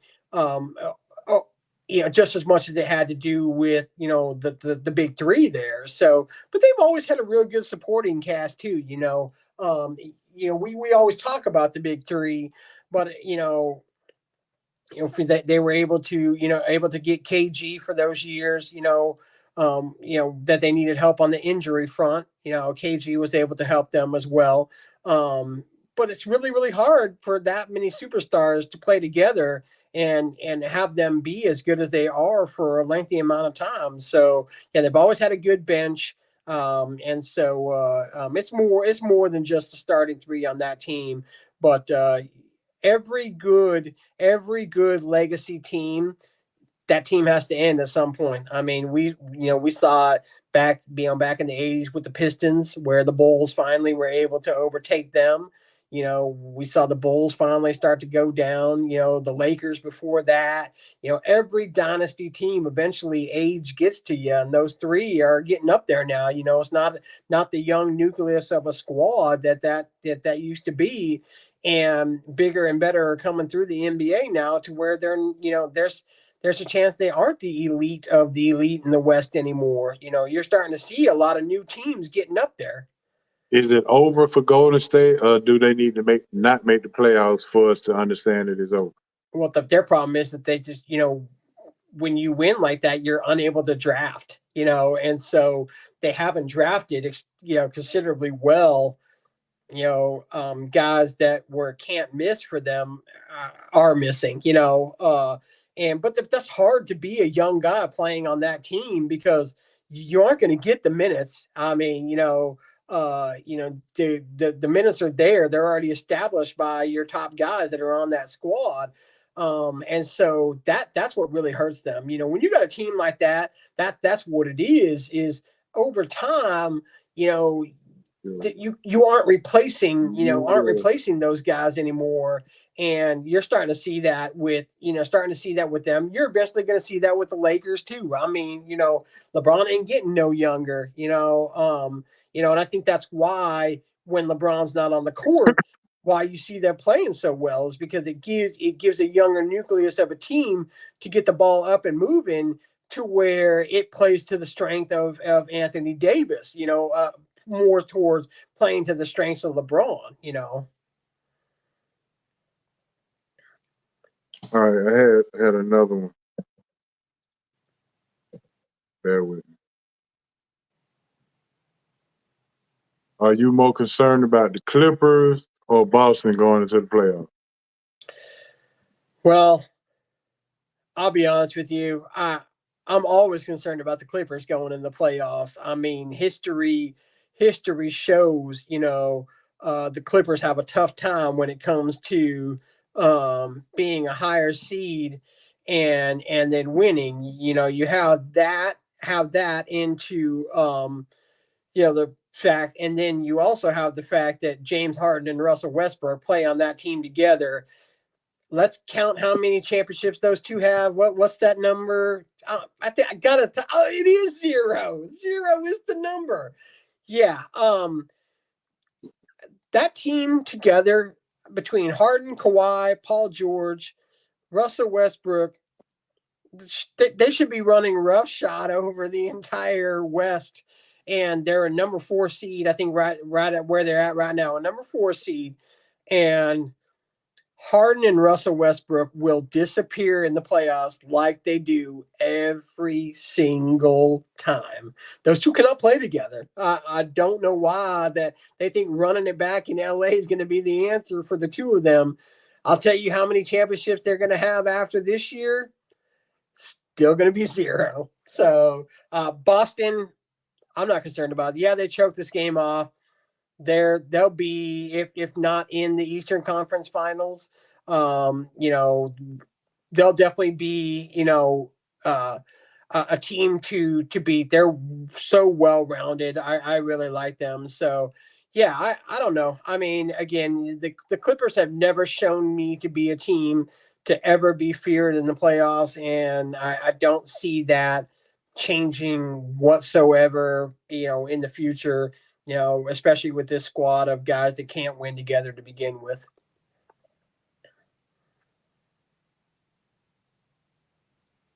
Okay, there we go. Thought I had missed it up. Um,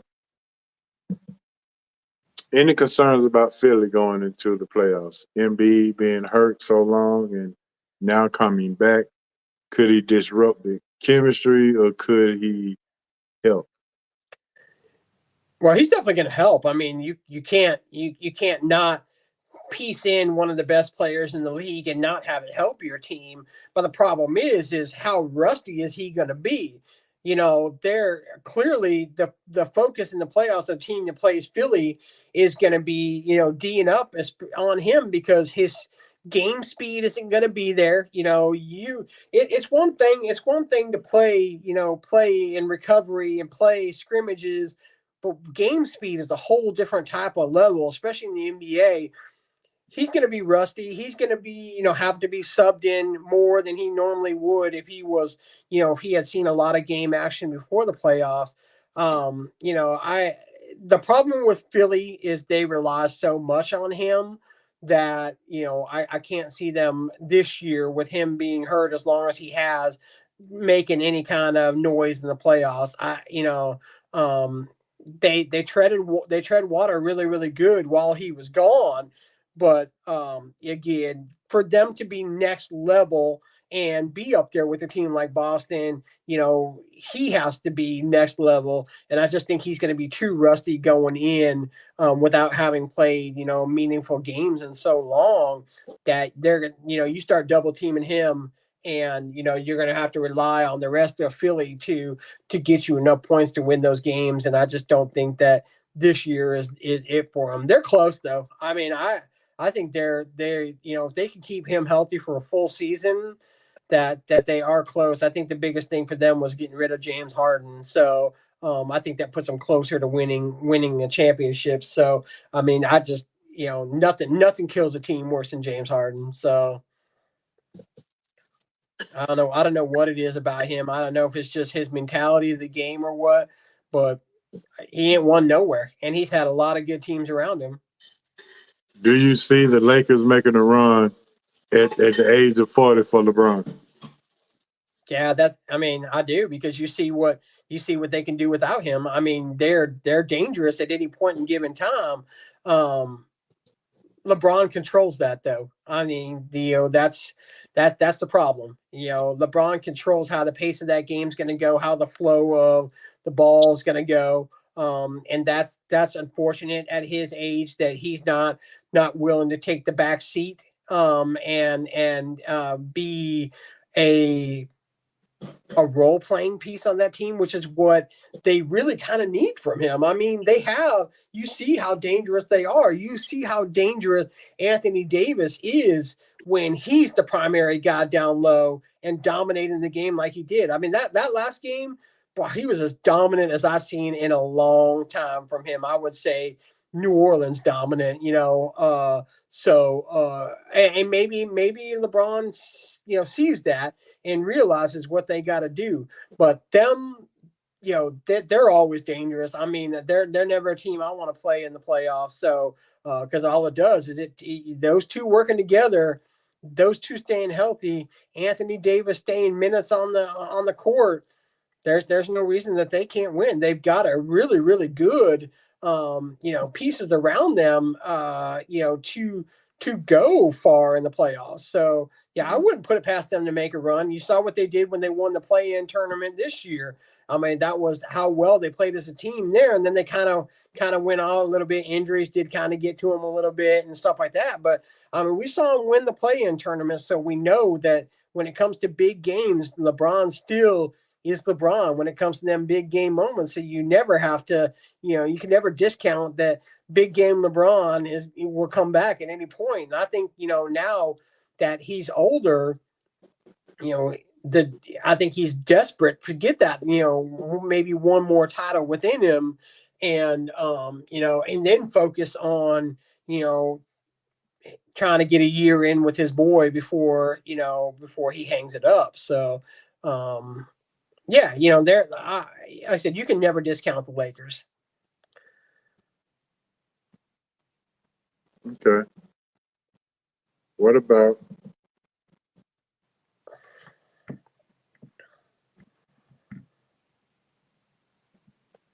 I got a quick what say you real quick. Mhm.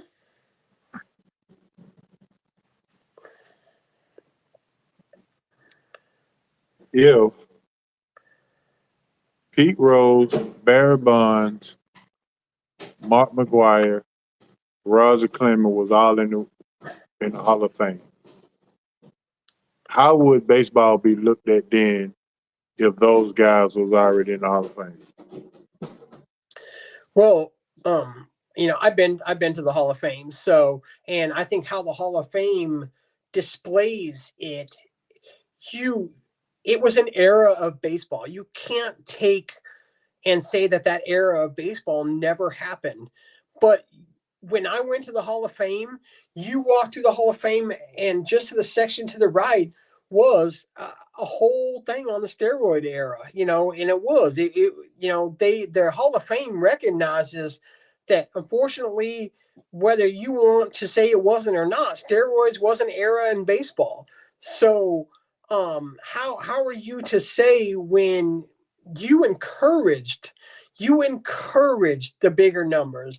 Baseball's popularity during the steroid era of the long ball, Sammy Sosa, Mark McGwire, that home run chase was massive news back then. Barry Bonds going for the home run record, massive news. It was you can't encourage that type of thing and then 10 years later say, no, man, no, we know no, you made money off that. You encouraged it to happen. You saw the numbers and the ratings of your telecast go because of those guys. So how can you write them off as not being Hall of Famers?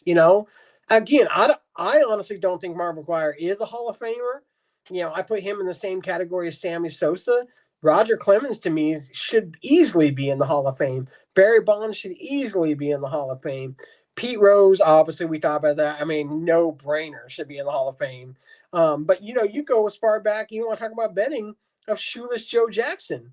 He's not in the Hall of Fame because he was banished from the game in the 20s for a guy that won multiple World Series with the Black Sox.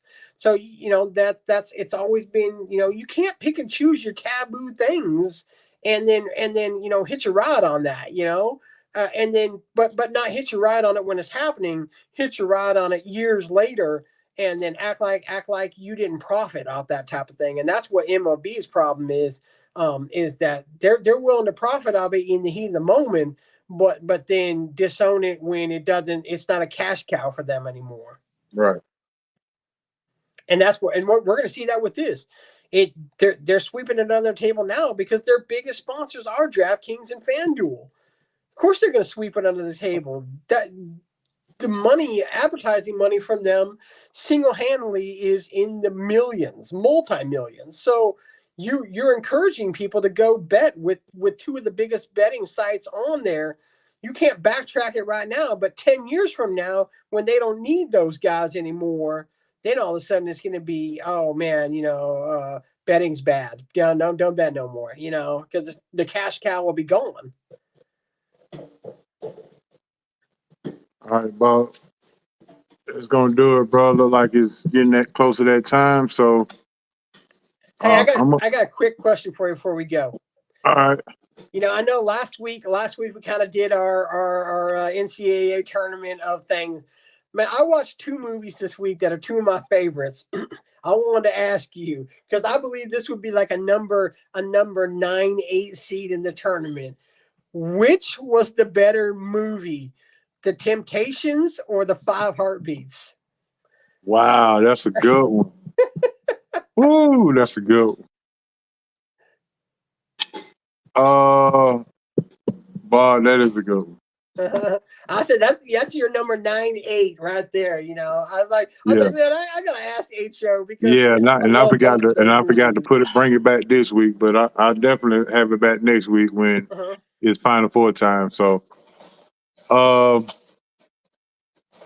want to slightly give it to the Temptations, but I don't know. I have to go back. I have to go back and rewatch and maybe that'll kind of give me some influence. Mm-hmm. Yeah, I'm a the Temptations. You know, even though it was more of a mini series that they kind of turned into a full length movie. But yeah, I the Temptations. That's my favorite R&B group of all time. Yeah, Up there with them and Boys to Men. But I uh, um I thought both movies. I was like, man, these movies are both so good. What if it was come down to a competition of which one was better was of the two? So I got to go with Temptations as well too because I bet I've watched that. Uh, there you comment, Bob. all right. I figured you was going to ask me about that, and then of course I didn't write down. I listened after we talked about that, and there was a song. Hold on, I got to pull up my YouTube. My YouTube real quick here so I can tell you which one it was that um that I really liked because of course I didn't write the name down. So give me just a second here. It was 30 days, 30 deaths. What's up, guys? We're going to hop in this store. It was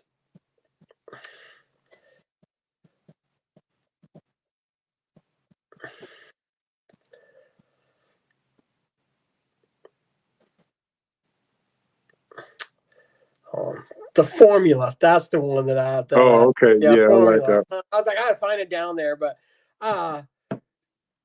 yo, I was surprised. I listened. I've never heard of them. So it was a little bit. Listen, you got about 3 or 4 just really fire mixtapes, that I really like. So he definitely in the rotation, now.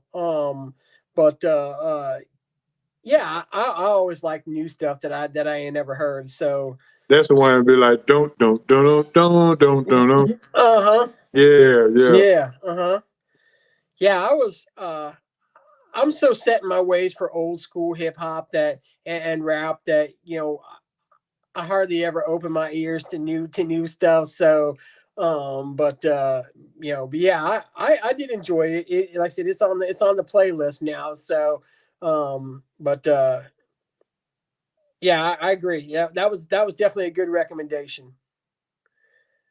I'm a big fan of mixtapes too. So, I love non-main uh uh that I mean that's a good one too. I mean that I think it was Formula Killa and Comma that were like one right after the other that are Yeah. like, yeah, it's like it hits you with like about 8 minutes of greatness all at once.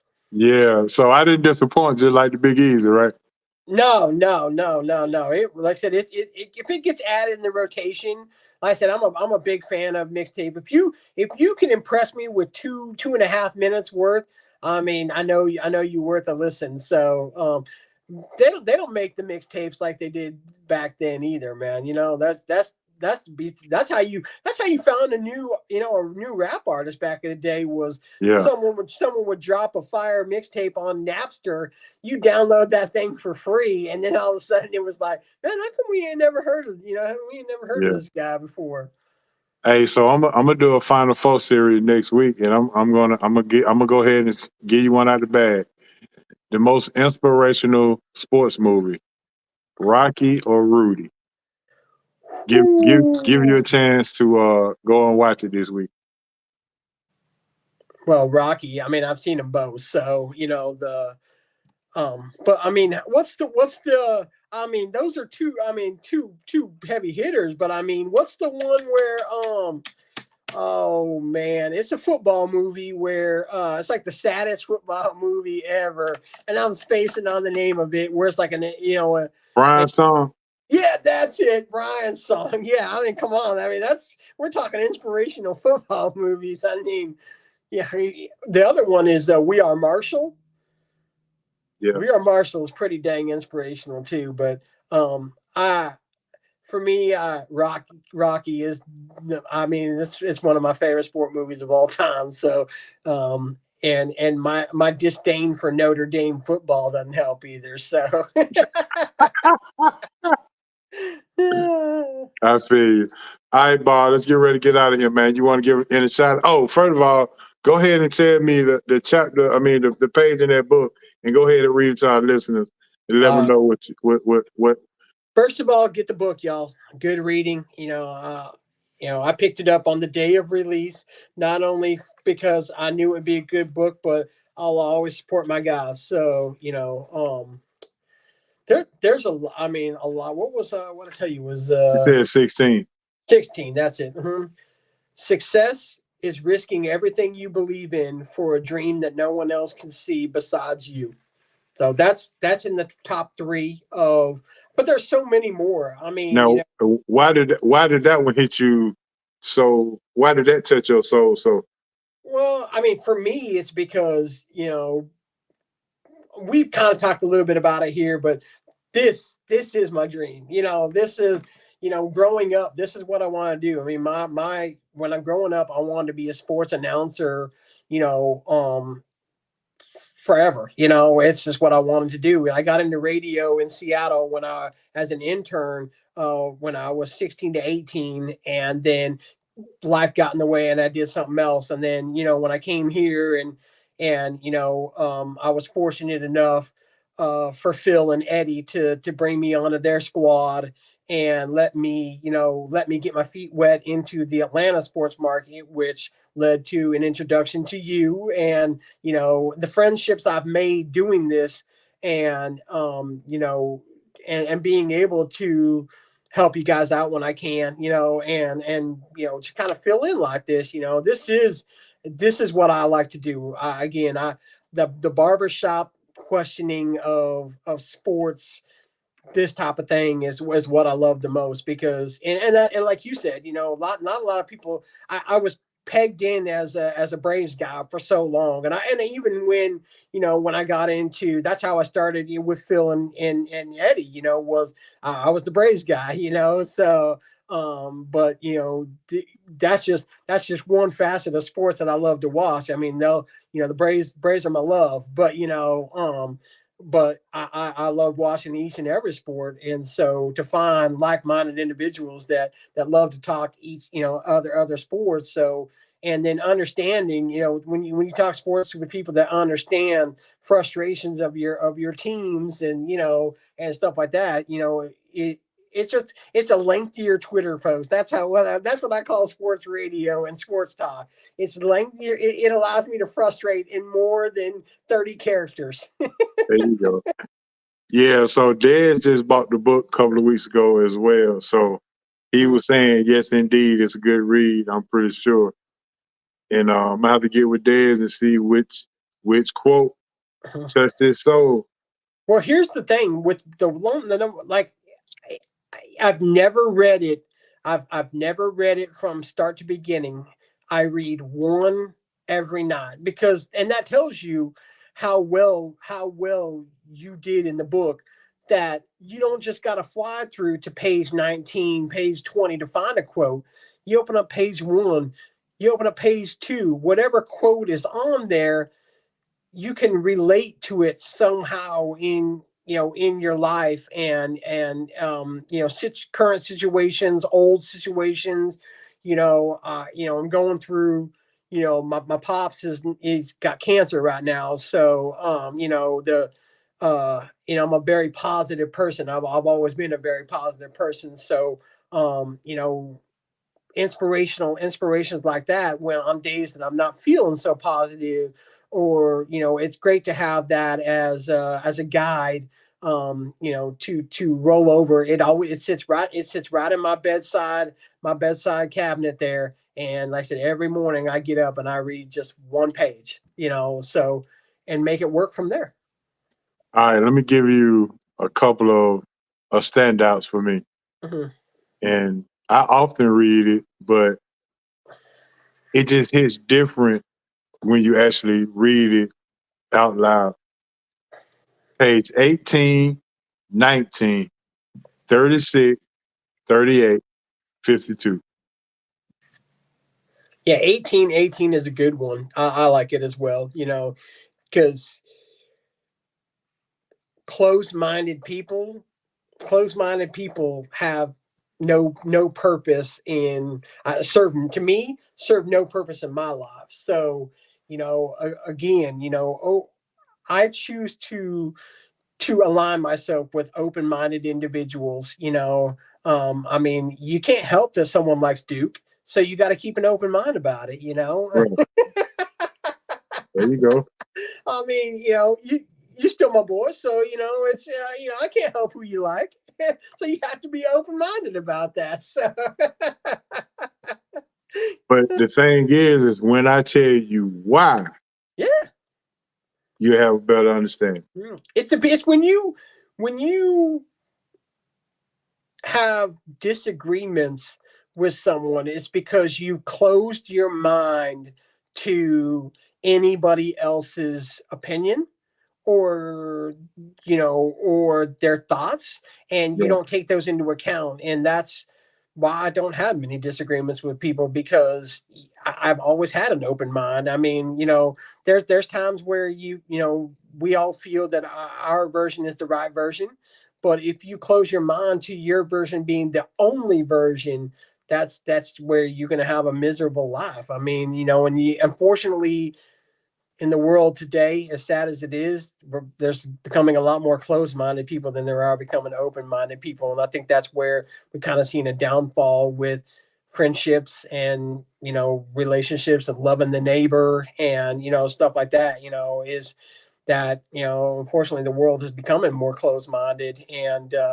that's unfortunate. It makes me sad, because I'm the world's most friendliest person. You my friend until you give me a reason to not be my friend.